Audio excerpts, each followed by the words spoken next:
دو مرد یا عورت ایک ساتھ جتنی جگہ گھیرتے ہیں اتنی جگہ کا اگر گیپ آ جائے جماعت کی صفوں تو اس گیپ کے بعد یا اس خالی جگہ کے بعد والوں کی نماز جماعت نہیں ہوتی.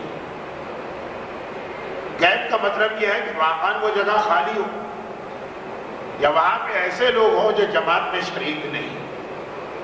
ویسے پیمائش کے اعتبار سے اسے 1 میٹر یا 1 گز کہا گیا.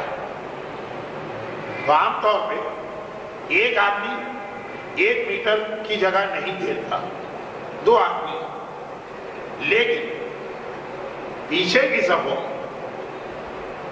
جہاں پہ پیچھے کی صف والے عجب سارا مسئلہ یہ کہ جماعت کا مطلب یہ ہے کہ جو لوگ ایک لائن میں یا قطار میں نماز پڑھ رہے ہیں ان کا سلسلہ نماز پڑھانے والے سے مل جائے.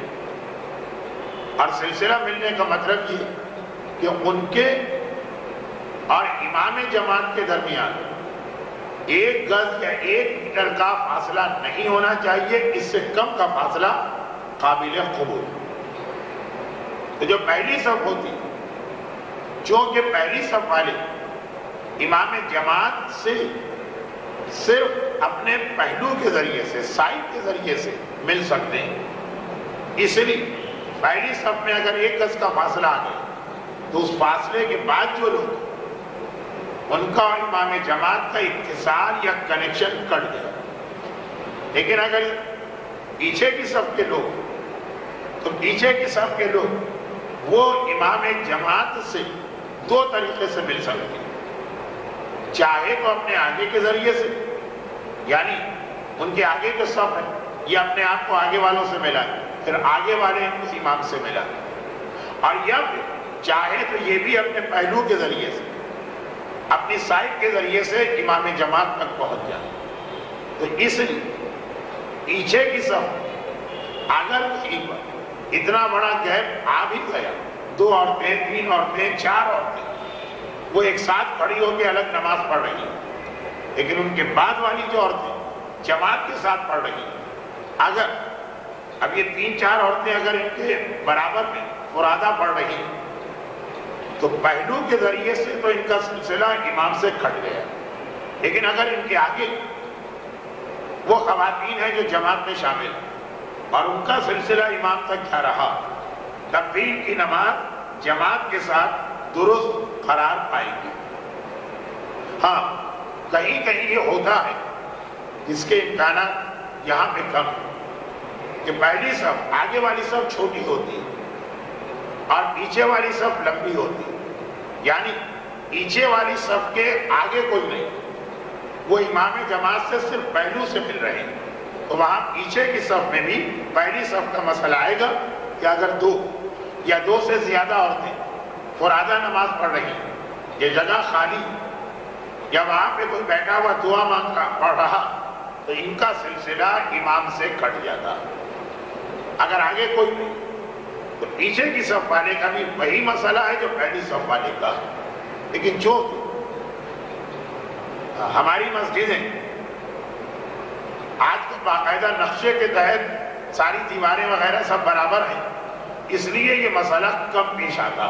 لیکن بہرحال اس کے باوجود کچھ لوگوں کی عادت ہے کہ آگے کی صف میں جگہ ہے لیکن وہ آگے کی صف پوری کرتے ہی نہیں اور پیچھے کی صف شروع کر دیتے ہیں. تو پورے مسئلے کا خلاصہ صرف ایک جملہ، جب آدمی نماز جماعت میں پڑھے تو اس کا سلسلہ پیش نماز تک متصل ہونا چاہیے. سلسلہ ملتا ہے برابر کے نمازیوں، سلسلہ ملتا ہے نمازیوں سے، چاہے برابر کے نمازیوں سے ملتے ملتے یہ امام تک پہنچ جائے چاہے آگے کے نمازیوں کے ذریعے سے. تو جہاں پر 1 گز یا 1 میٹر کا فاصلہ آ گیا تو اس فاصلے کے بعد جو اگر ان کا سلسلہ امام سے نہ آگے سے مل رہا ہے نہ سائڈ سے مل رہا ہے تو ان کی نماز جماعت غلط ہے. البتہ ان کی اپنی فرادہ نماز درست مانی جائے گی. اور جیسا کہ میں نے 2-3 دفعہ بتا دیا کہ 1 میٹر یا 1 گز کا فاصلہ اگر آ گئے تو فاصلہ کہتے ہیں کہ بالکل خالی جگہ ہو، تب بھی سلسلہ کٹ گیا. کچھ لوگ وہاں پہ ہوں، جگہ خالی نہیں، لیکن بہرحال وہ جماعت میں نہیں، یا فرادہ ہیں، یا دعائیں پڑھ رہے ہیں، یا کسی اور عمل میں مشغول. تو خواتین سے عام طور یہی توقع کی جائے گی کہ اگر کسی وجہ سے وہ جماعت کے ثواب کو نہیں لینا چاہتی، یا کبھی نماز جماعت میں شرکت نہ کرنے کی ایک اور وجہ بھی ہوتی. دیکھیے، ایک وجہ تو یہ ہے کہ جماعت کی اہمیت کا اندازہ نہیں، اس کے ثواب اور فضیلت کے بارے میں معلومات نہیں، اس لیے جماعت میں شریک نہیں ہو رہی. کبھی اس لیے بھی ہوتا کہ بہرحال ہماری شریعت میں ہر ایک کے پیچھے نماز پڑھنے کی اجازت نہیں. برادران اہل سنت کی فقہ کا ایک مسئلہ ہے، اور ہر آدمی اپنی فقہ کا احترام بھی کرتا ہے، اس میں عمل بھی کرتا ہے. وہ کہتے ہیں کہ صلو کل خلف کل بر اور فاسق، نماز جماعت پڑھو، چاہے کسی نیک آدمی کے پیچھے موقع ملے اور چاہے کسی فاسق و فاجر کے پیچھے. ہمارے یہاں ایسا نہیں. امام جماعت کی 4 5 6 شرائط ہیں. تو کبھی ایسا بھی ہوتا کہ بہرحال بعض مرد یا عورتیں انہیں معلوم ہے کہ ان کی معلومات کے مطابق اس امام کے پیچھے وہ نماز نہیں پڑھ سکتے، کر کے یہ مسئلہ صرف وہیں پہ استعمال ہو جہاں 100% شرعی طریقے سے پتہ چل جائے. خالی بدگمانی کی وجہ سے، یا اپنے آپ کو دوسرے سے بڑا یا مقدس سمجھنے کی وجہ سے، یا اڑتی افواہوں کی وجہ سے. عام حالات میں بھی ایک مومن پہ شک کرنے کی اجازت نہیں. اور پھر ہمارے یہاں کے حالات میں جہاں عموماً امام جماعت علماء ہی ہوتے. خیر، ایک یہ وجہ بھی ہوتی، ایک تیسری وجہ بھی ہوتی جو ہماری قوم کی ایک بہت بڑی بدقسمتی. اور تیسری وجہ یہ کہ ہم سوچ سمجھ کے دین نہیں لیتے. یہ میں نے اس کو بہت زیادہ جنرلائز کر دیا، یا ایسا تو نہیں، لیکن ہماری اکثریت وہ سوچ سمجھ کے دین نہیں لیتی، معرفت کے ساتھ دین نہیں لیتی. وہ عام طور جو اپنے سے پہلے والوں کو کرتا دیکھتے آ رہے ہیں وہ اسی کی پیروی کرتے ہیں، جبکہ انہیں معلوم بھی ہوتا کہ ہم سے پہلے والے بہرحال اتنے باشعور، اتنے بامعرفت، اتنے زیادہ مسئلے مسائل جاننے والے، اتنا دین کو سمجھنے والے نہیں تھے. لیکن بہرحال دین کا طریقہ کار ہمارے یہاں تقریباً ویسا ہی ہے کہ جیسے ہمارے معاشرتی نظام یا سوشل سیٹ اپ میں رسومات کا طریقہ کار. ہر علاقے کے رسومات الگ. پنجاب کے اندر شادی بیاہ کے طریقے میں الگ چیزیں چلتی ہوں گی، اور سندھ میں الگ، اور صوبہ سرحد میں الگ، اور ہندوستان سے آنے والے لوگوں کے یہاں الگ. کہ یہ ساری چیزیں جو کہ اس کی کوئی کتاب نہیں ہوتی، کوئی عقلی باتیں نہیں ہوتی، خاندانوں میں ایک دوسرے کی دیکھا دیکھی جو 4 5 6 پشتوں اور پیڑھیوں سے چلا رہا، رسمیں انہی کا نام. چنانچہ ہمارے یہاں لڑکی والے جہیز دیتے ہیں، صوبہ سرحد لڑکے والوں کو جہیز دینا پڑتا، جس سے بعض اوقات بہت ہی کھونڈے انداز میں کہا جاتا کہ جی وہ لوگ اپنی بیٹیاں بیچتے ہیں. لیکن یہ مسئلہ خرید اور فروخت کا نہیں، رسم و رواج کا. کیوں؟ بالکل یہی ماحول عرب دنیا کا. وہاں پہ ایک لڑکا شادی کرنے کے لیے ساری زندگی اس کو کما کے دینا ہے، تباہ ہو جاتا. 5 لاکھ 10 لاکھ 20 لاکھ درہم ہو تو شادی ہو. تو اب یہ ہر جگہ کے اپنے رسم و رواج ہے جس کی بنیاد نہ اسلام ہے نہ عقل ہے. جو چلا آ رہا چلا رہا. ہمارے اس میں تو خیر اتنی قباحت نہیں. یہی طریقہ جب دین کے حوالے سے استعمال ہوتا، جیسا وضو ہم نے اپنے بزرگوں کو کرتے دیکھا ویسا ہم کریں. کسی اور علاقے میں جائیں گے وہاں وضو کے طریقے میں ذرا تبدیلی ہوگی. اس لیے کہ جو وضو ہم کرتے ہیں اس میں واجبات کے ساتھ کچھ مستحبات بھی ہیں. کہیں وہ مستحبات پہ عمل ہوتا ہے کہیں نہیں ہوتا. مستحبات یعنی وہ عمل جس کو کریں تو ثواب ہے، چھوڑا بھی جا سکتا ہے. لیکن ہر آدمی اپنے علاقے میں جو چیز دیکھنے کا عادی ہے وہ مذہب کے حوالے سے بھی یہ بات آ گئی. اس سنی سنائی باتوں پہ ہم واجبات پہ بھی عمل کرتے ہیں. چنانچہ زیارت میں کہیں کہیں زمانے کے امام کا نام آتا ہے تو خالص سر جھکایا جاتا، اور کہیں کہیں جب وہ نام آتا تو 8ویں امام کی حدیث کی وجہ سے سر پہ ہاتھ رکھا جاتا. اب اس بات پہ کراچی میں ہنگامے ہو چکے. یہ کون سا مذہب نکل آیا کہ جس میں آپ سر پہ ہاتھ پھیر رہے ہیں؟ یہ تو ایرانیوں کا مذہب ہوتا، ہم نے تو آج تک نہیں سنا. اسی طرح کہیں زیارت پڑھتے وقت انگلی سے اشارہ ہوتا ہے کہیں نہیں ہوتا. لیکن اس بات پر جو جھگڑے اور ہنگامے پاکستان میں ہو چکے ہیں، شاید آپ کے علم میں یہ ہو، اس لیے کہ اب جو بات میں کہہ رہا ہوں یہ 25 سال پہلے کی. بہت سی خواتین تو اس وقت پیدا بھی نہیں ہوئی ہوں جو اس درس میں، اور بہت سی کے علم میں مسئلہ نہیں آیا ہوگا. لیکن اتنی سی بات، درود ایک اہم ترین عبادت ہے، وہ کیسے پڑھا جائے. اب ایک طریقہ کار ایران کا اللہم صلی علی محمد رکتے ہیں وآل محمد. ایک ہمارا طریقہ کار ہے اللہم صلی علی محمد وآل محمد. اسی میں کتنا سر پٹول ہو چکا، اسی میں کتنے ہنگامے اور لڑائی جھگڑے ہو چکے.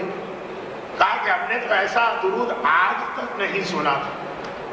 اب یہ جو ایک جملہ آ جاتا ہے کہ ہم نے کبھی نہیں سنا تھا، تو پوچھا جاتا ہے کہ جو آپ کر رہے ہیں یہ آپ نے کہاں سے سنا؟ یہ جواب نہیں آتا کہ آقا محسن حکیم سے یا آقا حسین بروجردی سے. ہمارے باپ ہمارے دادا وہ ان کی تقلید میں، یہ جواب نہیں آتا کہ ان سے جی اپنے باپ کو یا ماں کو یا اپنے ماحول میں یا اپنے خاندان میں یا اپنے علاقے کی امام بارگاہوں میں یہی دیکھا.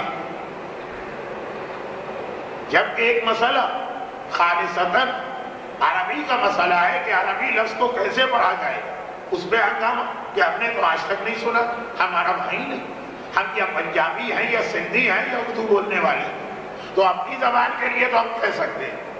اور ہماری زبان، خود ہماری زبان کون سی؟ ایک ہے، اردو ایک ہے. لیکن یہی اردو جب پنجاب کے لوگ بولیں گے تو قاف ہمیشہ کاف نکلے گا، اور ہندوستان میں حیدرآباد دکن کے لوگ بولیں گے تو قاف ہمیشہ خے بنے گا، اور یوپی کے لوگ بولیں گے تو بالکل شین اور قاف درست ہوگا. خود ایک اردو زبان، کیا اس کے اندر بھی بول چال کا اختلاف نہیں؟ میرا تعلق لکھنؤ سے، ہمارے یہاں کہتے ہیں کہ دہی کھایا. میرے بعض سسرالی رشتہ داروں کا تعلق دہلی سے، وہ کہتے ہیں دہی کھائی.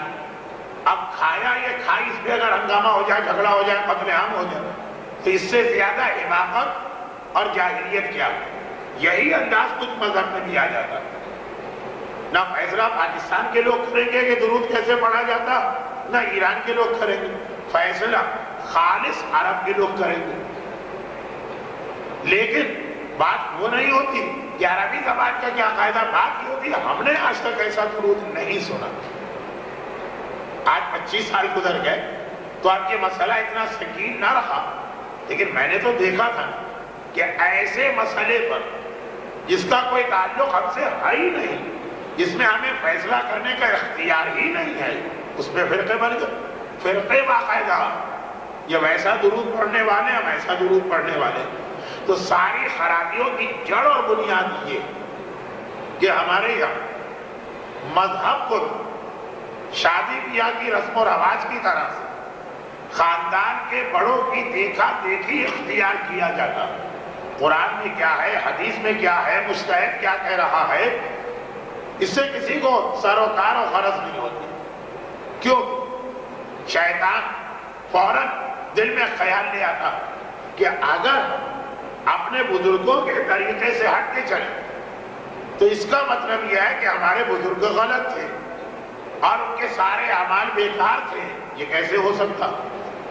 گرچہ رسم و رواج کے اعتبار سے کچھ عرصے کے بعد تعلیم زیادہ آنے کی وجہ سے، ماحول بدل جانے کی وجہ سے تھوڑی بہت تبدیلیاں تو ہوتی ہیں، اور اس میں لوگ کہہ بھی دیتے ہیں بھئی یہ دادا کا پرانا زمانہ تھا، اس وقت یہ ٹھیک تھا، اب یہ ٹھیک نہیں. لیکن مذہب کے بارے میں تیار نہیں. کیا ہمارے بزرگ معصوم تھے؟ اتنا بھی ہمیں پتا ہے کہ اکثر تو انگوٹھا چھاپ تھے، انہوں نے کسی مجتہد کی کتاب ہی نہیں پڑھی ہو. پھر بھی اتنا جھگڑا اس لیے کہ باقاعدہ کراچی میں جب میں نے خواتین کی فقہ کی کلاسیں لی، یہ تو ایک درس ہے فقہ کی کلاس، تو جو کلاس بدقسمتی سے میرے پلے پڑی تھی اس میں 95% عورتوں کا غسل غلط تھا. غلط، اور ایسا غلط تھا جو شریعت تو چھوڑے عقل کے بھی خلاف. عقل تو شاید میں غلط کہہ گیا، انسان کی فطرت کے بھی خلاف. لیکن جھگڑا، ہنگامہ، اصرار، ضد، جی ہم نے اپنی ماں سے سیکھا، انہوں نے اپنی نانی سے سیکھا، انہوں نے اپنی پرنانی سے سیکھا. یعنی جنہیں اسلام کے غسل کا نہیں پتا، معلوم ہی نہیں، کافر، نان مسلم، پتہ ہی نہیں کہ غسل بھی کوئی چیز ہوتی، وہ بھی جب نہائیں گے تو ایک فطری بات ہے کہ پہلے سر دھوئیں گے، گردن دھوئیں گے، بدن دھوئیں گے. جن قوموں کے پاس، جن مذاہب کے پاس، جن بہترین لوگوں کے پاس غسل کا کوئی تصور بھی نہیں، خالی نہانا، وہ بھی بہرحال سر سے شروع کر کے پیر تک آئے. لیکن میرے پلے جو کلاس پڑھی، خواتین پہلے ٹانگیں دھوتی، پھر رانیں دھوتی، پھر پیٹ، پھر سینہ، آخر میں گردن و سر. یعنی شریعت کے تو آئی خلاف، عام کامن سینس اور عام طریقہ کار کے بھی خلاف. لیکن ضد، اصرار، ہنگامہ، جھگڑا، بہرحال آخر میں مان تو گئی. لیکن بات یہ ہے کہ چونکہ مذہب ہمارے یہاں خالی دیکھا دیکھی لیا جاتا ہے، اور جیسا کہ میں نے کہا کہ پہلے تو اس کی ایک دلیل ہوتی ہے، اور وہ یہ کہ کیا وہ سارے لوگ غلط؟ جب یہ مسئلہ خواتین کو یہاں سے بتایا کہ غلط غسل کا مطلب یہ ہے کہ آج تک جتنی نمازیں آپ نے پڑھی وہ باطل، اور اگر حج کر کے آئیں گے تو وہ حج بھی غلط ہے، اور بعض حالت روزہ بھی غلط، اگر کہ ہمیشہ غسل کی غلطی سے روزہ باطل نہیں ہوتا. روزے کے لیے بھی شرط ہے کہ آدمی اگر غسل ہے تو فجر کی اذان یعنی سحری سے پہلے پہلے غسل کر لے، واجب ہے. لیکن غسل میں جاہل مسئلہ کو کچھ چھوٹ ہے، اور روزے کیا، لیکن غسل جاہل مسئلہ کو کوئی چھوٹ نہیں ہے نماز اور حج میں. تو وہ یہی دل میں خیال آیا کیا ہماری ماں کی ساری نمازیں غلط ہیں؟ اور اس مسئلے پہ وہ بھی بحث کرتی جو خود کہہ رہی ہے کہ ہماری ماں نے کبھی نماز ہی نہیں پڑھی. لیکن آج کل دوسرا بھی مسئلہ وہ خواتین کے بعد بھی ٹائم نہیں ہے. اب یہ ساری چیزیں سیکھنے کے لیے یا پڑھنا پڑتا ہے یا صحیح علماء کے پاس بیٹھنا پڑتا ہے. میں نے کل یا پرسوں کل سرسری طور پہ جملہ کہا تھا، وہ یہ ہے کہ جب اس قسم کے درس ہوتے ہیں تو خواتین میں سے کچھ میں شوق پیدا ہوتا ہے کہ ہم بھی دین سیکھیں، اور اس شوق سے فائدہ اٹھانے کے لیے کچھ ایسے مرد اور عورتیں میدان میں اتر آتے ہیں جن کی اپنی معلومات نامکمل. مسائل فقہ اتنی آسان چیز نہیں ہے، یہ قانون کی طرح کا مسئلہ. ایک ایک لفظ کی تبدیلی سے بات کہیں سے کہیں چلی جاتی. تو جیسے ہر آدمی لا کی 2 کتابیں پڑھ کر ہمارا وکیل نہیں بن سکتا. اگر ایسے آدمی کو اپنا وکیل مقرر کیا، اس نے ادھر سے ادھر سے 2-4 کتابیں پڑھی یا 2-4 مہینے کا کوئی کورس کیا، تو وہ تو ہمارا بیڑا غرق کر دے گا عدالت میں جا کے. ہم حق پر بھی ہوں گے تو کیس ہار جائیں گے. اس لیے کہ قانون یہ 2-3 مہینے میں نہیں سمجھ میں آتا، یا ایک آدھ کتاب پڑھنے سے کوئی قانون دان نہیں بنتا. یہی مسئلہ شریعت کا، اور شریعت کا مسئلہ اس لیے زیادہ اہم ہے کہ غلط وکیل کے ہتھے چڑھ گئے تو بہرحال جائیداد ہاتھ سے نکل گئی. شوہر بیوی کے طلاق کے کیس میں حقدار کو بے حق کر دیا گیا، یہی ہوگا نا. اور مسائل شریعت میں اگر غلط کے ہاتھ چڑھ گئے تو آخرت تباہ ہو جائے گی. اس لیے تقاریر سن کر یا درس میں مسائل کی اہمیت سن کر ایسے اعلانات میں توجہ نہ دیں کہ مومنات اب فلاں خاتون نے لوگوں کو مسائل سکھانے کا ایک ادارہ قائم کیا، فلاں نوجوان لوگوں کو مسائل سکھانے جا رہے ہیں. چھوٹے چھوٹے بچے، پرائمری کلاس تک کے بچے اور بچیاں جن کے مسائل دقیق یا باریک نہیں ہوتے، موٹی موٹی باتیں ہوتی ہیں، وہ اپنی جگہ. لیکن ایک مجتہد کے رسالہ عملیہ کسی بہت ہی فقہ میں ماہر آدمی سے سمجھنا پڑتا. اتنا بعض اوقات ملتے جلتے مسئلے ہیں جو مکس اپ ہو جاتے ہیں، اور اس کی 50-60 مثالیں تو نوکے زبان پر ہیں. لیکن یہ درس کا اپنی جگہ ایک اچھا عنوان ہے، اور ایک حوالے سے کیا بات آنے بھی والی تھی، اس لیے میں اس کو بتا رہا ہوں. لیکن بہرحال پورا درس بھی اس پہ نہیں دیا جا سکتا. تو خلاصہ یہ کہ میں خود اپنی زندگی میں 3-4 مرتبہ ناک تجربے کاری کی بنا پر یا شروع میں اچھا گمان رکھنے کی بنا پر بعض غلط آدمیوں کے ہاتھوں استعمال ہو گئے. استعمال ان معنی کہ میری تقاریر سے انہوں نے ناجائز فائدہ اٹھایا. مجھے یاد ہے ایک کراچی کی اندر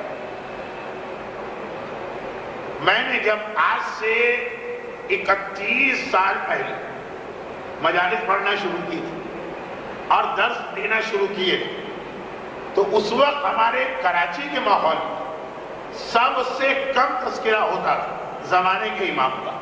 چنانچہ میرے پہلے موضوعات میں ہی یہ شامل تھا. اور پھر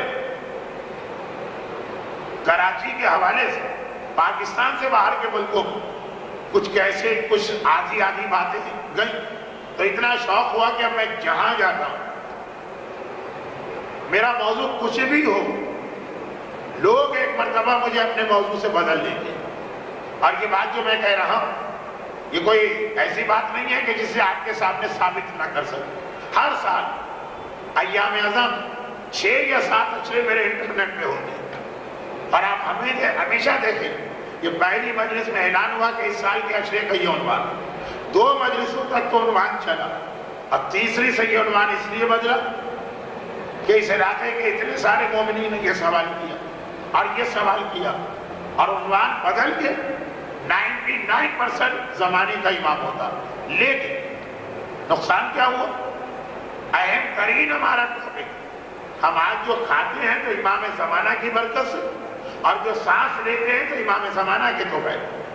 لیکن ہوا کہ کچھ غلط قسم کے لوگ جو امام زمانہ کے نام پر لوگوں کو بہکانا چاہتے تھے، اور وہ بہکا نہیں پا رہے تھے اس لیے کہ انہیں نہ ایسا مجمع مل رہا تھا نہ ایسے نوجوان مل رہے تھے جنہیں یہ موضوع پسند. میں نے جب بعض نوجوانوں کے دلوں میں محبت امام پیدا کی یا پیدا شدہ محبت کو بیدار کیا، فائدہ اٹھایا ان غلط گمراہ لوگوں، کھینچ کے لے گئے، اغوا کر کے لے گئے ان نوجوانوں، اور ان کی اس محبت امام کی وجہ سے جو جب تک ان کے سینے میں سو رہی تھی یہ گمراہی سے بچے، وہ محبت بیدار ہونے کے بعد یہ گمراہ ہوگا.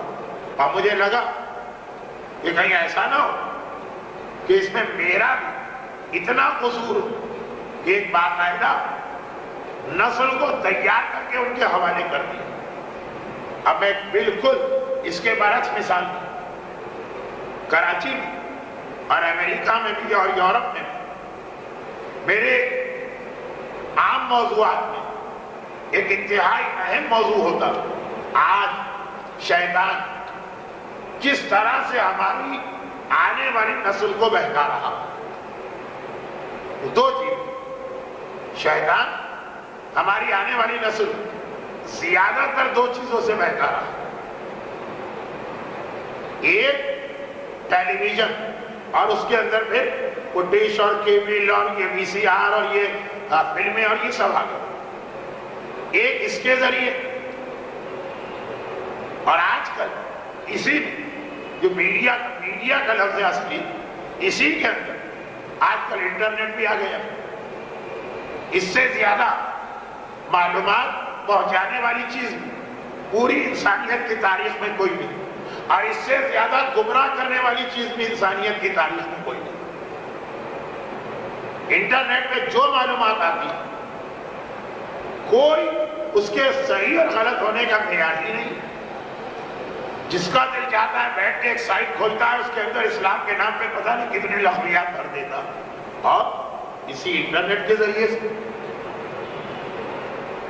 قابل احترام مراجع کرام تک پہنچنا بھی کتنا آسان ہو گیا۔ لیکن یہ میرے ذہن میں تھا کہ ایک درس کا عنوان بنے گا، شاید کل کا عنوان بن بھی جائے، آج نہیں، تو ایک ڈش اور میڈیا اور انٹرنیٹ کے ذریعے سے اس سے ہمارے بچوں اور نوجوانوں کو شیطان آج کل بہکا رہا، اور یہ اسکول اور کالج۔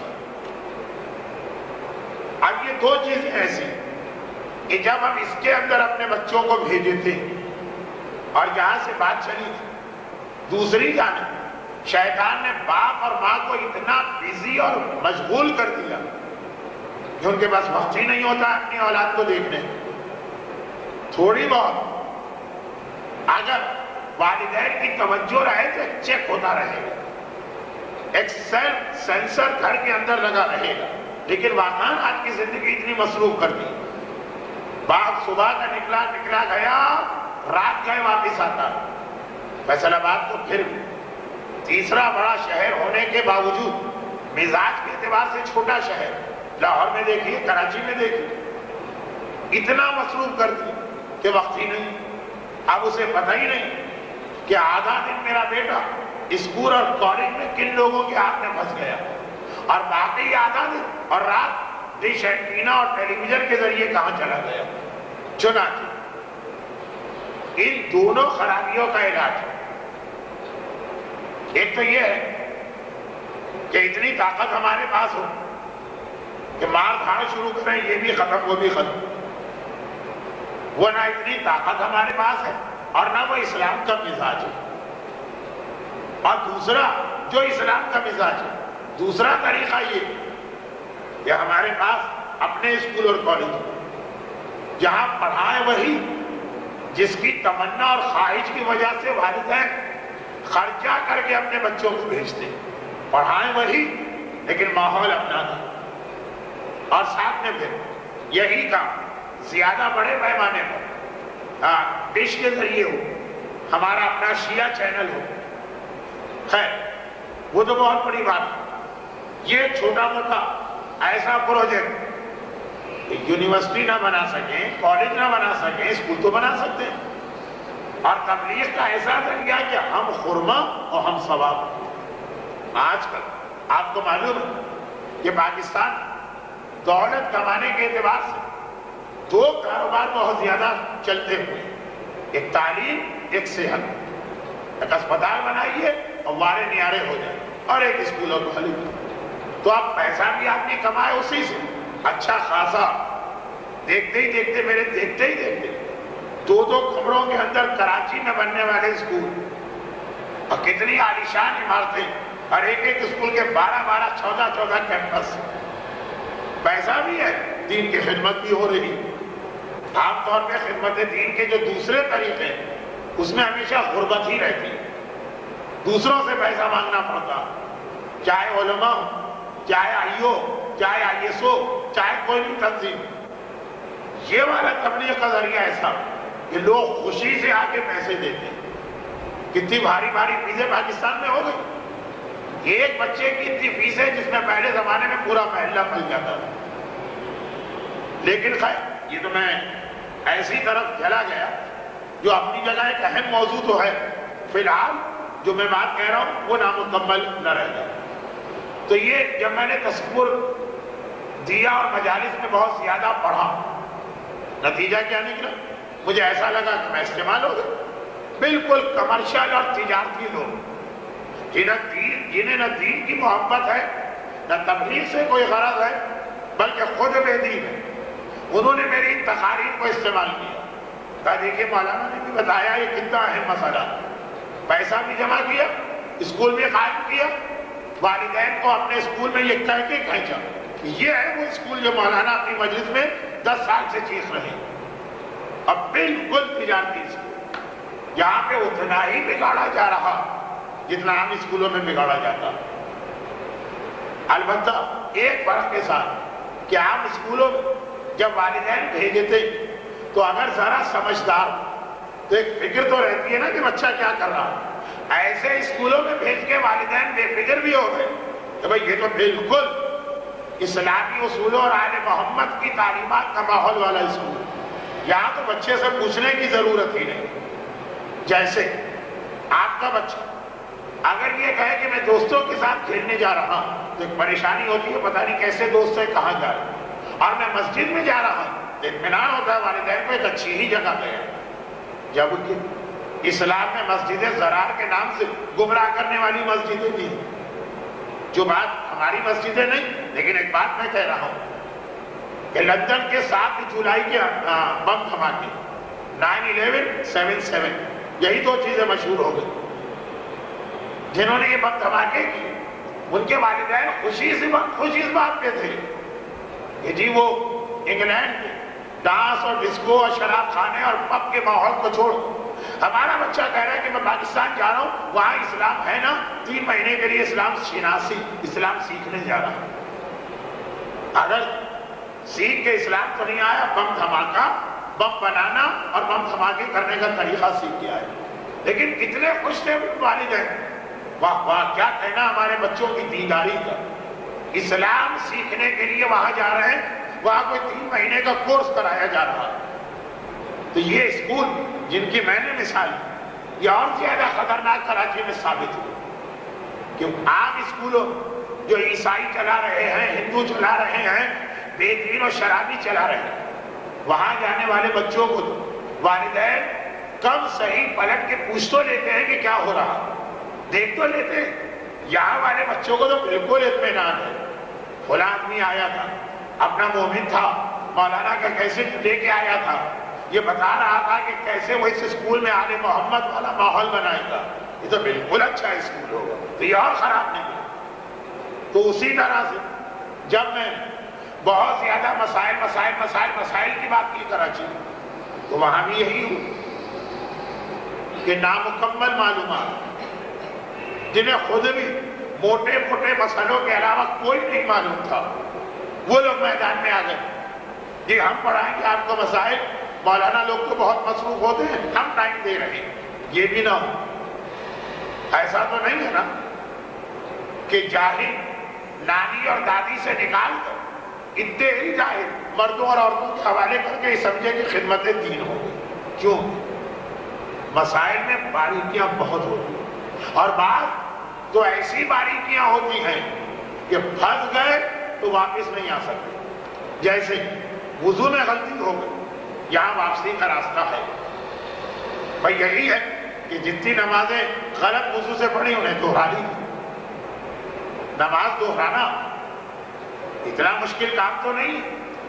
میں جانتا ہوں لاہور کی ایک مومنہ کو جنہیں 65 سال کی عمر میں یہ پتا چلا کہ اگر ان کے بالوں اور سر میں اتنا زیادہ تیل ہے کہ مسح کے وقت پانی نہیں پہنچتا تو وہ وضو غلط ہے، اور ایسے وضو سے جو نمازیں پڑھی جائیں وہ نمازیں غلط ہیں۔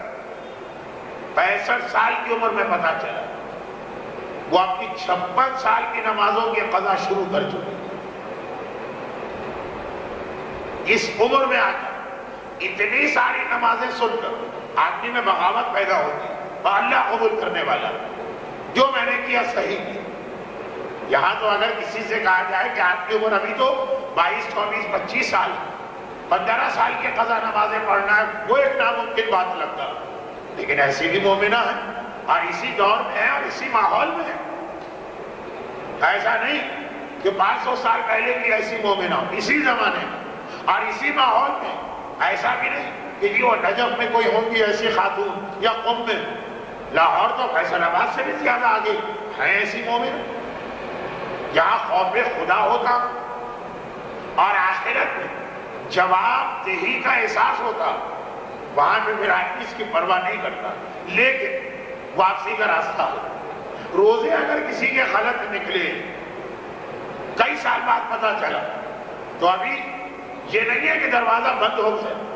زیادہ سے زیادہ یہ ہے کہ دوبارہ یہ روزے رکھنا پڑیں گے. اور کون سا اتنا مشکل کام ہے؟ مشکل مانا میں ناممکن نہیں. حج غلط ہو گیا, حج پہ جانا پڑے گا. لیکن بعض جگہ تو مسائل کی ذرا سی لاپرواہی اتنا بڑا مسئلہ پیدا کرتی کہ اس آدمی سے لے کے نائب امام مرجے تک سر پٹخ پٹخ کے مر جائے وہ کچھ کر ہی نہیں سکتا. اس کی بہت ہی واضح مثال, بہت ہی واضح مثال, کیونکہ یہ مسئلہ جنگل کی آگ کی طرح سے بڑے شہروں میں بڑھ رہا.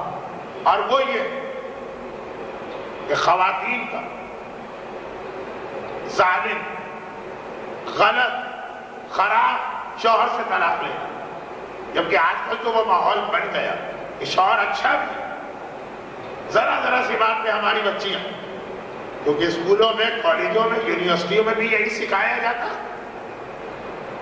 اور ٹیلی ویژن کے ڈراموں میں بھی یہی سکھایا جاتا. دیکھیے, نہ میرا شوق ہے ٹیلی ویژن, نہ میرے پاس وقت ہوتا, لیکن بتانے والے بتاتے. فیصل آباد کا تو نہیں پتا, لاہور اور کراچی میں انڈیا کے کتنے ہی چینل آتے ہیں آج کل ڈش پر یا کیبل میں, اور 95% جو انڈین ڈرامے اس وقت چل رہے ہیں ہوتے بھی بڑے لمبے, 100 قسطیں, 200 قسطیں, 300 قسطیں. 95% ڈراموں لوگ کہہ رہے ہیں کہ آج کل یہی اسٹوری چل رہی ہے, بیوی شوہر سے طلاق لے کے الگ ہو گئے. لوگ تو اس سے زیادہ بیہودہ باتیں بتاتے ہیں کہ جی شادی شدہ عورت کسی مرد پہ عاشق ہو گئی ہے, شوہر سے طلاق لے کے وہاں جا رہی ہے. اور جہاں یہاں تک نہ ہو تو سیپریشن کی کہانیاں تو ہیں. لیکن پاکستان ٹیلی ویژن جو دنیا بھر کے سارے ٹی وی چینل کے مقابلے میں سب سے شریف ہے, اگرچہ بہت برا بات ہو رہی ہے دوسروں کے مقابلے, وہاں اتفاق سے ایک جگہ 2 سال پہلے جب میں پاکستان آیا تھا, فیصل آباد کی 3 دن کے لیے اسی بستان زہرا میں مجلسیں پڑھی, تو ایک صاحب یہاں بیٹھا تھا اور وہ تھوڑی دیر کا ڈرامہ چلا. پھر ان کو خوش شرما گئے کہ مولانا آج بیٹھے ہیں تو ڈرامہ ان کو دکھائیں گے, ان سے ڈرامہ یا ان کے ہوتے ہوئے ڈرامہ سنیں. مگر وہ 5 منٹ کے ڈرامے میں, اور میں نے بھی اس کو اس لیے بند نہیں کروایا کہ ڈرامے میں ایک لفظ میرے کان میں پڑا, میں نے کہا ذرا رہ دیجیے میں سنوں تو صحیح. بیوی شوہر سے لڑائی کر رہی ہے, وہ تو ہر دور میں کرتی رہی ہے, کون سی نئی بات نہیں. باقاعدہ صحیح بخاری کے حوالے دے کر یہ کہہ رہی ہے کہ میں تجھ سے الگ ہونا چاہتی ہوں. شوہر کہہ بھی رہا ہے کہ میرا قصور کیا, میں نے مارا, خرچے میں کمی کی, بدزبانی کی, جس سے گھر کا کوئی کام کیا جو آج کل ہمارے ہر جگہ ہے. وہاں تو یہ بھی نہیں تھا ڈرامے میں. لیکن یہ خالی ڈرامے نہیں ہیں, زیادہ تر تو میں نے یہ دیکھا جن گھروں میں غربت ہے وہاں عورتیں زندگی بھر رہنے کو تیار ہیں. جہاں پہ شوہر بد اخلاق ہے, بد زبان ہے, سخت ہے مزاج کا, عورتیں پھر بھی نبھاتی ہیں. اور وہ جو بڑے بڑے لوگ گلبرگ اور ڈیفینس اور کینٹ میں جن کی کوٹھیاں, جہاں دنیا کی ہر نعمت ہے, جہاں بیوی بڑے فخر سے کہتی ہے کہ میں نے زندگی میں کبھی باورچی خانے میں قدم نہیں رکھا, مجھے یہ نہیں پتا کہ چائے کیسے بنائی جاتی ہے، وہ اپنے شوہر سے جھگڑا کر کے الگ ہو رہی ہے۔ کیا یہاں پریشانی کیا ہے؟ بس صحیح بخاری میں ہے کہ عورت کی مرضی ہے، اس سے یہ بھی نہیں پوچھا جا سکتا کیوں الگ ہو رہی ہے، پتہ نہیں ہے بھی کہ نہیں ہے، اور اگر ہے تو حدیث صحیح ہے کہ غلط ہے کہ اس کا کوئی اور بھی بیک گراؤنڈ ہے۔ ٹیلی ویژن میں سکھایا جا رہا، جو پہلے علماء مسئلے بتاتے تھے اب ٹیلی ویژن کا ڈرامہ سکھا رہا، لیکن وضو اور غسل کے مسئلے نہیں، شوہر کے ساتھ نبھانے کے مسئلے نہیں، بغاوت کے مسئلے۔ خدا معلوم پاکستان میں ایک عذاب خدا ایک خاتون عاصمہ جہانگیر کی شکل میں کہاں سے نازل ہو گیا، اور ان کی بہن حنا جیلانی۔ بہرحال بہت زیادہ لمبی بات ہو رہی، تو خلاصہ یہ کہ یہ والے مسائل نکاح اور طلاق والے، میں مثال دے رہا تھا کہ یہ تو وہ مسئلے ہیں جس میں نو پوائنٹ آف ریٹرن یا پوائنٹ آف نو ریٹرن، اس میں اگر غلطی ہو گئی واپسی کا بھی راستہ نہیں۔ تو جیسے طلاق کے مسئلے، کہیں سے ایک لفظ ٹیلی ویژن والوں کو ہاتھ لگ گیا، خلا، ہر بات میں عورت خلا لے سکتی ہے، خلا ایسی چیز کا نام تو تھوڑی ہے۔ مجھے باقی مسلمانوں کی فقہ سے غرض نہیں، شیعہ فقہ میں خلا کی پہلی شرط یہ ہے کہ شوہر مرضی سے خلا دے۔ خلا اسے یک طرفہ طلاق کو کہتے ہی نہیں کہ عورت کورٹ میں چلی گئی کہا مجھے خلا لینا، جج نے دو چار باتیں سنی کہا جاؤ خلا۔ شیعہ فقہ میں خلا کی پہلی شرط یہ کہ شوہر خلا دے اور رضامندی سے، خوشی سے، اسی کو خلا کہتے ہیں۔ تو عورتیں کہتی ہے پھر فرق کیا ہوا اس میں اور طلاق؟ جی ہاں، ایسا فرق نہیں ہے جو ہمارے یہاں میڈیا نے اور ٹیلی ویژن نے اور اخبارات نے اور عاصمہ جہانگیر نے بنا دیا۔ خلا میں اور طلاق میں فرق یہ کہ طلاق میں شوہر کہتا کہ میں اس بیوی کے ساتھ راضی نہیں ہوں اس لیے اس کو چھوڑ رہا ہوں۔ خلا میں کہتا کہ مجھے اپنی بیوی سے کوئی اختلاف، میری کوئی ناراضگی نہیں، لیکن جب وہ رہنا نہیں چاہتی تو اس کی وجہ سے اس کے دل کا احترام کرتے ہوئے میں خوشی سے اس کو آزاد کر رہا ہوں۔ مگر بہرحال دونوں، شوہر کی مرضی چلے گی، شوہر کی خوشی چلے گی، یہ بھی نہیں کہ کورٹ ایک دینا پڑے گی خلا ورنہ 6 مہینے کی سزا، نہیں، خوشی سے۔ اب ہمارے یہاں الحمدللہ فیصل آباد میں یہ ماحول ابھی نہیں ہے، اور میں جو کہ اس موضوع پہ تقریر کر بھی نہیں رہا ہوں، میں تو بتا رہا ہوں مسئلے میں ذرا سی غلطی، لیکن کراچی اور لاہور میں اتنی تیزی سے یہ ماحول بن گیا کہ آتی ہیں علماء کے بعد ہمیں خلا دے دی، ہم کہتے ہیں خلا ہو ہی نہیں سکتی شوہر جب تک کہ راضی نہ ہو، آپ نہیں دے رہے، ہم ابھی جاتے ہیں کورٹ، اور فٹافٹ کورٹ بھی مسائل کی زیادہ آج کل جھکا عورتوں کی جانب ہو گیا ہے بے تکا۔ جہاں عورت مظلوم ہو، جہاں عورت پہ ظلم ہو رہا ہو، جہاں عورت کے ساتھ زیادتی ہو تو ٹھیک، خیر مل گئی خلا، اور خلا ملنے کے بعد دوسری شادی بھی کریں۔ سب انسان ایک ایسی چیز کا نام، عجیب چیز ہے انسان، اللہ نے انسان کے دل کو ایسا بنایا کہ پورا قرآن پڑھ دیجئے کبھی کوئی اثر نہیں ہوتا۔ ہمارے آپ کے قرآن کا نہیں، آقا حسین کی تلاوت، مولا علی کی تلاوت، اللہ کے رسول کی تلاوت، جو پیغمبر کے مخالف تھے وہ قرآن سن کے بھی تو مخالف تھے۔ عجیب بات، اتنا سخت یہ دل کہ کلام خدا پیغمبر کی زبانی سن کے بھی کوئی اثر نہیں ہوتا، اور کبھی یہ دل اتنا نرم بن جاتا کہ راہ چلتے کسی کا ایک جملہ آدمی سنتا اور ساری کائنات بدل جاتی ہے، دل میں تبدیلی آ جاتی ہے۔ ایسے ایسے بگڑوں کو سمجھتے میں نے دیکھا۔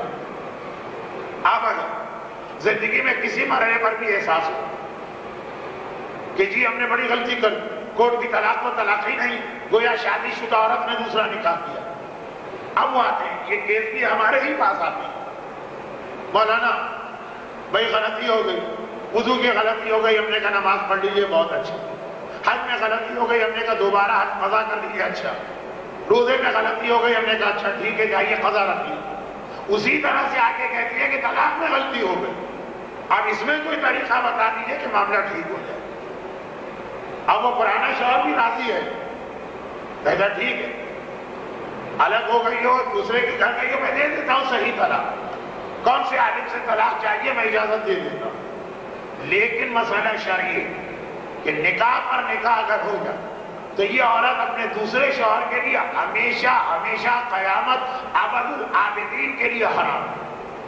کسی کے پاس کوئی راستہ نہیں ہے اس غلطی کی اصلاح کرنے۔ ہاں وہ ہے کہ پہلے شوہر کے پاس آ کے رہنے لگے وہ ٹھیک، تیسرا کوئی شوہر پہلے شوہر سے طلاق دے کے نیا کوئی نکاح کرے وہ ٹھیک۔ اب وہ آتی ہیں، روتی ہیں، دھوتی ہیں، اپنے مسئلے بتاتی ہیں کہ مولانا اب تو ہم بڑھاپے کی جانب جا رہے ہیں، کون ہم سے شادی کرے؟ بچے ابھی ہمارے نئی دوسری شادی کے نتیجے میں بڑے چھوٹے چھوٹے ہیں، یا ماں سے محروم یا باپ سے کوئی راستہ نکالے، ہم کیا نکالیں؟ یہ جملہ آغا کوئی اور امام خمینی نے لکھ کے بھیجا، ہم آغا کوئی امام خمینی لکھ رہے ہیں، ہم شریعت بتاتے ہیں، ہم شریعت بناتے نہیں ہیں، یہ ہمارے اختیار ہی میں نہیں ہے۔ تو ذرا سی ایک مسئلے کی معمولی سی غلطی، یہاں تو خیر شاید غلطی بھی نہ کہا جائے، عورت نے بغیر سمجھے مجھے کورٹ کی طلاق پر غصے کے عالم میں بھروسہ کر دیا۔ ایک کیس تو ایسا میرے پاس آیا، وہ یہ ہے کہ جس میں مسئلہ پوچھا گیا،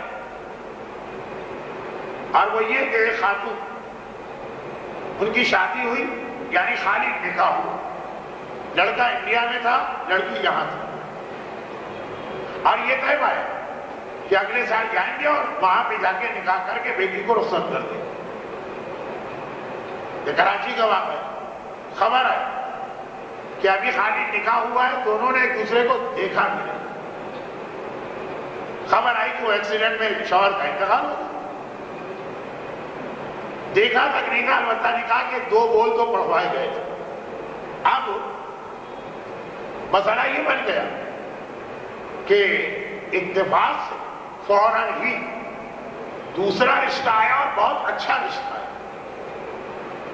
فیصل آباد کا تو مجھے نہیں معلوم، کراچی اور لاہور میں بیویوں کی شادی ایک مسئلہ ہے، اچھے رشتے آتے کہاں؟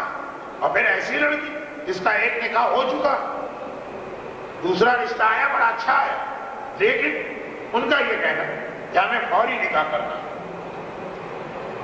والدین نے بطور احتیاط ایسے ہی جو لوگ آج کل مدرسے کھول کھول کے بیٹھ گئے ہیں، اس میں صحیح لوگ بھی ہیں، وہ تو بڑی خدمت کر رہے ہیں، لیکن اس سے شہرت اور مقبولیت اور دولت کمانے کا ذریعہ سمجھنے والے بھی ہیں۔ انہوں نے الٹ پلٹ کے کوئی کتاب بھی دیکھ لی، اور اس میں ان کو یہ جملہ مل گیا کہ اگر رخصتی نہ ہوئی ہو تو پھر اس صورت میں کوئی پابندی نہیں ہے، اور آج لڑکی اپنے شوہر سے الگ ہوئی، کل وہ دوسری شادی کر سکتی، کہا بسم اللہ، ہو گئی شادی۔ شادی ہونے کے کچھ عرصے کے بعد پتا چلا کہ اس مسئلے میں کتاب الٹ پلٹ کرنے والے کو دھوکہ ہوا۔ اسلام میں لفظ ایک ہے لیکن وہ 2 الگ الگ جگہوں پہ آتا۔ عدہ ایک لفظ ہے، عدہ مسئلہ شرعی ہے کہ عدہ 2 موقعوں پہ اسلام میں ہے، طلاق کے موقع پر اور ایک وفات کے موقع پر۔ عورت کو طلاق دی جائے تو اس کو عدہ رکھنا واجب ہے، عورت کا شوہر مر جائے تو اس کو عدہ رکھنا واجب ہے۔ اچھا لفظ ایک ہے عدہ، یہاں بھی چلتا ہے وہاں بھی چلتا ہے۔ طلاق والے عدے میں یہ کہ اگر رخصتی نہیں ہوئی ہے، خالی نکاح پڑا گیا اور شوہر نے طلاق دے دی تو کوئی عدہ نہیں، اگلے دن وہ دوسری شادی کر سکتی۔ لیکن موت والے عدے میں یہ کہ چاہے رخصتی ہوئی ہو کہ نہ ہوئی، شوہر بیوی نے ایک دوسرے کو دیکھا ہو کہ دیکھا بھی نہیں، شوہر مر گئے تو ہر صورت میں بیوہ کو 4 مہینے 10 دن عدہ رکھنا۔ انہوں نے جنہوں نے مسئلے کا جواب بتایا، عدے کا لفظ دیکھا، غور کیے بغیر کہ طلاق والے عدے کا مسئلہ تھا، یہ رخصتی نہیں ہوئی ہے، کوئی عدہ نہیں، جاؤ فوراً شادی کرو، وہ بتا دیا۔ جبکہ یہ کیس طلاق والا نہیں تھا، یہ وفات والا تھا۔ لفظ وہی ہے، حکم الگ. اور یہ حکم ہے کہ اگر وفات کے بعد 4 مہینے 10 دن عدہ نہ رکھے، عدے کا مطلب کیا ہے کہ اس دوران دوسری شادی نہیں ہو سکتی، تو یہ عورت اپنے نئے شوہر پر ہمیشہ ہمیشہ کے لیے حرام ہو جائے گی،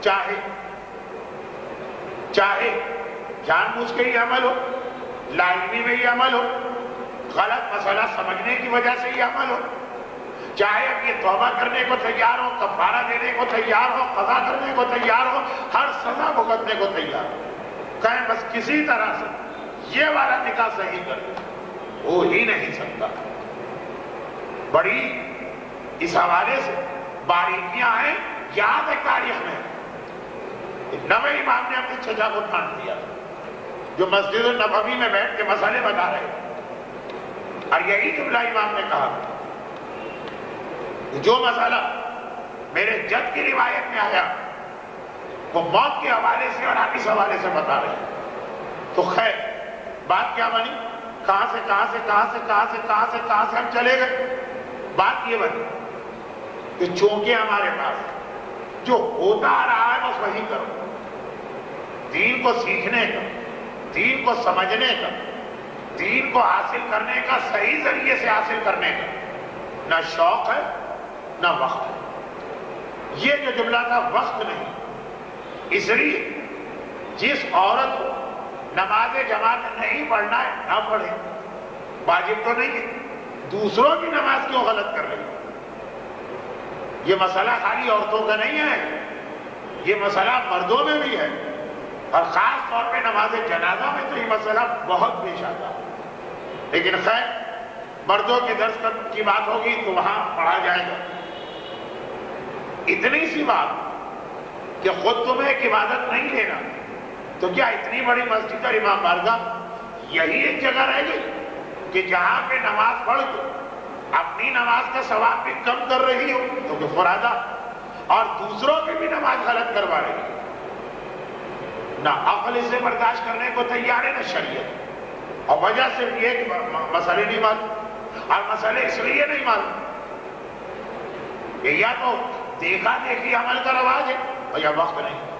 آج جو شیطان 2 بڑے ایسے طریقے اختیار کیے کہ ہماری اولاد ہماری ہے، پال ان کو شیطان رہا، پرورش ان کی شیطان کر رہا. خود ہی سوچیے، آدھا دن اسکول میں ہے، آدھا دن ٹی وی کے سامنے. یہ ہماری اولاد کس کام کی؟ ہماری اولاد کس نام کی؟ پرورش تو وہاں ہے، پالا تو وہاں جا رہا. اور خدا معلوم کیسا خواتین کو شیطان نے بزی کر دیا. حالات کے تحت ملازمت کرنے والی کی مجبوری، کوئی ایسا ہی جینین مسئلہ ہو، گھر سے نکلنے والی کی مجبوری، وقت نہیں ہے. یہ جملہ تو میں نے ان خواتین سے بھی سنا ہے جو خالی گھر میں بیٹھی رہتی ہیں، نہ کوئی جاب ہے، نہ کوئی ملازمت ہے، نہ کوئی کاروبار. اور اس میں بھی ان خواتین سے بھی سنا ہے جنہیں گھر کا بھی کوئی کام نہیں کرنا ہوتا، 6 نوکرانیاں گھر میں رکھی ہوئی. بھائی جو گھر میں بیٹھی ہے اس میں بھی کچھ عورتیں ہیں کہ سارے گھر کے کام ان کے ذمے، لیکن ایسی عورتیں بھی کہ جو مہارانی کی طرح سے بیڈ کے اوپر ہمیشہ بڑی صبری بیٹھی رہتی ہے، وقت نہیں. وہی 24 گھنٹے ہماری وہی عورت ہے. آج کوئی اسپیشل ٹائپ کی عورت اللہ بنا کے نہیں بھیج رہا ہے، ڈسپوزیبل یہ زیادہ شہر سے چل ہی نہیں سکتی. وہ عورتیں بھی تھیں جو پہلے جوائنٹ فیملی میں اس طرح رہتی کہ ایک عورت 18 آدمیوں کی خدمت کرتی اور پھر بھی وقت نکل جاتا تھا اولاد کے پالنے سے، جبکہ اس وقت اولاد کو پالنے کی اتنی ضرورت بھی نہیں تھی. کیوں ضرورت نہیں؟ اس لیے کہ اولاد کو بگاڑنے والی اتنی چیزیں معاشرے میں نہیں تھی. آج جب چیزیں زیادہ بڑھ گئی جو اولاد کو بگاڑتی تو پتہ نہیں کیا مصروفیت نکل آئی. گھر بھی آج کل چھوٹے ہو گئے. یہ نہیں ہے کہ پورے سسرال کا ٹبر سنبھالا ہوا، اور نوکرانیاں بھی اتنی آسانی سے آج کل ملنے لگی، اور گھر کے کام کاج مشینیں آنے کی وجہ سے اتنی سہولت ہو گئی. اب سل بٹے کی ضرورت ہی نہیں، مسالہ چاہیے مارکیٹ میں جائیے، ہر کمپنی کے نیشنل کے اور شان کے مسالے خرید کے لے آئی. اس کے بعد بھی عورتوں سے مجھے گفٹ نہیں دیں. ٹائم نہیں. نہ ماں کے پاس ٹائم ہے اولاد کو دیکھنے کا، نہ اولاد کے پاس ٹائم ہے والدین کے پاس آنے کا. اسکول، ٹیلی ویژن، انٹرنیٹ کی چیٹنگ ہو گئی زندگی، پوری زندگی کا خلاصہ. اور یہی تو شیطان کا طریقہ کار ہے. وہ ڈائریکٹ تھوڑی کہے گا ہمارے بیٹے اور بیٹی سے کہ شرابی بنو یا رقاصہ بنو یا ماڈل بنو. وہ آہستہ آہستہ اس طرح سے چیز ذہنوں میں ڈالے. ہمیں نہیں معلوم. مغربی دنیا میں ایک آرٹیکل چھپا تھا نیشنل جیوگرافی. اگرچہ اس میگزین کا ٹاپک تو کچھ اور ہے، لیکن اس میں ایک آرٹیکل کا ایک جملہ بڑا اچھا تھا. ایک مغربی دنیا جہاں والدین ذرا بوڑھے ہوئے، جب تک وہ خدمت کر سکتے ہیں اس وقت تک گھر میں ہیں. جہاں ذرا بوڑھے ہوئے والدین کو اٹھا کے والدین کے یتیم خانے میں جمع کرا دیا. پہلے بچوں کے یتیم خانے ہوتے تھے، آج کل والدین کے یتیم خانے ہوتے ہیں. وہاں جا کے جمع کرا دیا. بیکار فالتو سامان لے جاؤ. تو اس میں کیونکہ نیشنل جیوگرافی میں دنیا بھر کی سیر کرتے ہیں، وہاں کے حالات لکھتے ہیں. وہ اسلامی ممالک میں آیا تو اس نے یہ کہا کہ جی یہاں تو بڑی خدمت والدین کی ہے. اتنے برے حالات میں بھی مغرب والوں کی نگاہ میں تو بڑی خدمت ہے. چنانچہ کہا یہاں تو پھر بھی ایک احترام ہے، چھوٹے بڑوں کی بات مانتے ہیں. بیٹا جوان شادی شدہ ہے، اس کے اپنے بچوں کی شادی ہونے والی ہے، لیکن ماں کی ڈانٹ بھی سن لیتا ہے، باپ کا غصہ بھی برداشت کر لیتا ہے، بدن کی جواب بھی نہیں دیتا. ہم کو اٹھا کر اولڈ پیپلز ہوم میں جمع بھی نہیں کراتا. کراچی اور لاہور میں کھل گئے ہیں کچھ، لیکن بہت آٹے میں نمک کے برابر. لیکن پھر وہ کہتا ہے کہ اس کی وجہ بھی سمجھ میں آتی ہے. اور وجہ سمجھ میں آتی ہے تو ہمارے آپ کے یہاں کام بات ہے، ساتھ دے وہ ساتھ لے. یہاں کے والدین، یہاں کے بزرگ چھوٹے بچوں پہ اتنا وقت لگاتے ہیں کہ ان کے بڑھاپے میں یہی وقت ان کو واپس ملتا ہے. اور وہاں جہاں بچہ پیدا ہوا، ماں کو ہر رات کو ڈسکو میں جانا ہے، باپ کو ہر رات کو پب میں جانا. کتے بلی کے بچے تو پھر بھی اچھی طرح پلتے ہیں، لیکن کوئی نہیں پالتا، حکومتیں پالتی. جو جوانی میں والدین کے پاس ٹائم نہیں ہے اولاد کو دینے کا. جب اولاد بڑی ہوگی اس کے بعد چیز ہی نہیں ہے جسے واپس کرے. بہت ساری اسکیمیں ہیں نا، بینک کہتے ہیں کہ اتنا روپیہ لگائیے، آپ کو ہر مہینے یا 5 سال کے بعد ریٹرن میں اتنا زیادہ ملے. خالی پیسہ لگا کر ہی وہ بڑھ کے نہیں ملتا، وقت بھی لگایا جائے تو وہ بڑھ کے ملتا. اب ہمارے یہاں یہ ماحول ختم ہو رہا، جس کے نتیجے اپنی آخرت بھی تباہ ہو گئی. کیونکہ یہ مسئلے مسائل کو نہ سیکھنا، اسلام کو بغیر سمجھے مکھی پہ مکھی بٹھا کے عمل کرنا، یہ ہمیں نقصان پہنچا رہا ہے نا. اور اس کے نتیجے اولاد بھی ہماری، ہر آنے والی نسل پچھلی نسل سے زیادہ گمراہ پیدا ہو رہی. اور یہی وجہ ہے کہ قرآن کریم کی جو 3 دن سے آیت تلاوت کر رہا ہوں، آج وہ آیت میں نے تلاوت کی نہیں تھی کیونکہ آج کا موضوع کچھ اور تھا، لیکن وہی بات آخر میں آ رہی کہ ہم نے بیویوں عورتوں پیدا کیا ہی نہیں ہے کہ وہ گھر سے باہر جائیں. حرام نہیں ہے جانا، حالات خراب ہو تو بیٹیاں ہی پالیں گے اپنے باپ کو، لیکن عام حالات تو وہ تو گھر کے لیے، گھر کی ملکہ، گھر میں اس کا راز ہے، اور گھر والوں کے لیے وہ سکون، مودت اور رحمت لے کے آتے. اور بس گھر کے آدمی تھوڑی سی تاخیر ہو گئی، لیکن چونکہ آتے وقت راستے میں ٹریفک زیادہ ہونے کی بنا پہ آنے میں بھی کچھ تاخیر ہوئی، تو آخری بات جس آیت کی آج میں نے تلاوت کی، کم از کم اس کا ترجمہ تو پڑھ دوں، کیونکہ وہ یہاں پہ آ کے بالکل میرے موضوع سے فٹ ہو گئی. یہ روزے کی آیت ہے، یاد کیجئے شروع کے درس میں، روزے کی آیت ہے. اور روزے کی قرآن کریم نے 5 آیتیں بتائی، یہ آخری اور 5ویں آیت ہے. چونکہ ہمارے رمضان کے آخری درس ہے تو آخری درس کے لیے میں نے روزے کی آخری آیت کو رکھا. گرچہ اس کو پہلے پڑھ بھی چکا ہوں، اس کا ترجمہ بھی کر چکا ہوں. روزہ،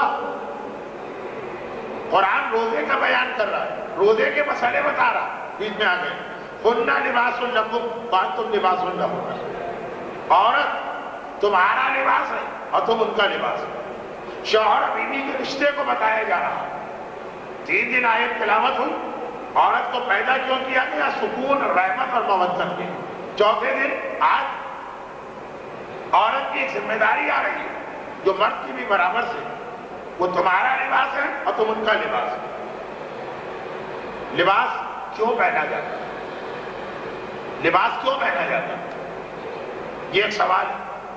آج کل مغربی دنیا کہتی ہے کہ یہ غلط سوال، نان سینس، سوال ہی بیکار. کیوں؟ کہتے لباس پہننے کا کوئی مقصد نہیں. یہ ہمارے بزرگوں نے غلط چیز میں ہم کو پھنسا دیا، چنانچہ وہ ننگے گھومنے کو ترجیح دیتے ہیں.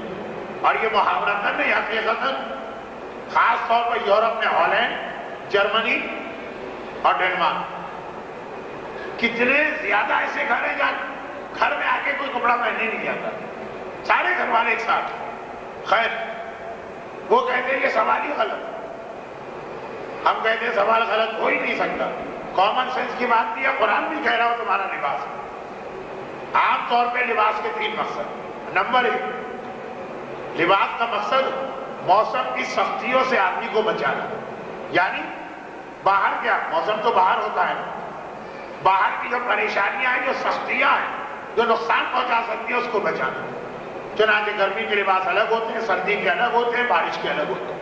نمبر 2، لباس اس لیے بھی پہنا جاتا کہ جسم کے عیب پر پردہ پڑے. اگر کسی کے بدن پہ کوئی عیب ہے، کوئی خرابی، اس کو چھپانے کا کام بھی لباس ہی کرتا. جیسے فرانس یا اٹلی میں وہ گلے میں جو مفلر ڈالا جاتا ہے وہ وہاں سے آیا ہے. شاید یہ 15ویں صدی 16ویں صدی کی بات. کیوں؟ فرانس کے بادشاہ کے گلے میں اتنی بڑی گھنٹی نکلی تھی، اس کو چھپانے کے لیے اس نے مفلر نما ایک لباس تیار کروایا، بدن کو چھپاتا. ہندوستان میں سر سید کے بارے میں کہا جاتا ہے، لیکن لباس نہیں کہا جاتا، داڑھی اس لیے تھی. لیکن لباس کا ایک یہ مقصد. چنانچہ بہت ساری عورتیں کراچی حجاب کو مانتی نہیں ہے، برقع پہننے لگتی. کیوں؟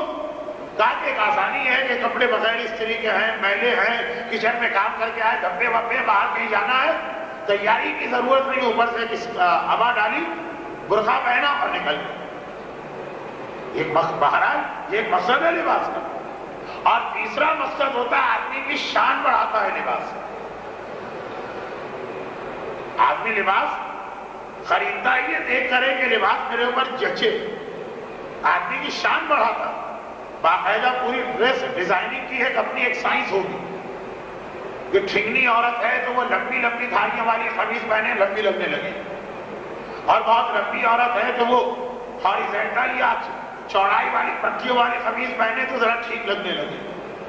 بہت دبلی عورت ہے تو ایسا لباس پہنے، بہت موٹی عورت ہے تو اتنا ٹائٹ لباس نہ پہنے. رنگ سیاہ ہے تو اس رنگ کا لباس نہ پہنے، رنگ بہت زیادہ سفید ہے تو ایسا. یہ پوری ایک سائنس ہے جو میرا شعبہ ہی نہیں ہے، لیکن ایک جملے کی وضاحت. یہ لباس شان بڑھاتا. 3 باتیں لباس کا اہم کام ہے.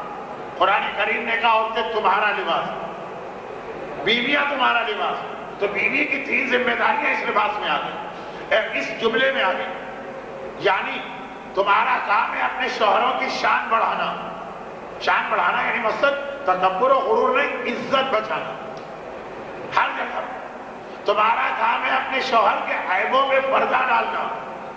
اور تمہارا کام ہے سختی اور گرمی میں اپنے شوہر کو تحفظ دینا.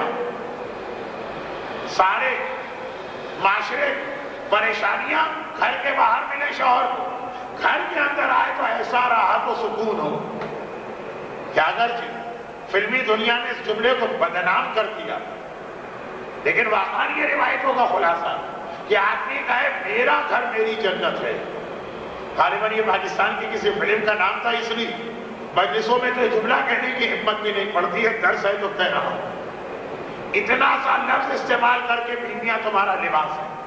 عورت کی ساری ذمہ داریاں ہیں اپنے شوہر کی عزت بڑھانے والی پر، اپنے شوہر کی اس کے عیب اور پردہ ڈالنے والی پر، اور اپنے شوہر کو تمام زمانے کی سختیوں سے تحفظ دینے والی اور اس کی محافظ بنے. یہ عورت کی خاص ذمہ داری رمضان میں آئی. یہ آیت نکاح کی آیتوں کے بیچ میں نہیں آئی. یہ آیت عورت کیوں پیدا کی گئی وہاں پہ نہیں آئی ہے. یہ خاص رمضان کی آیتوں میں آئی.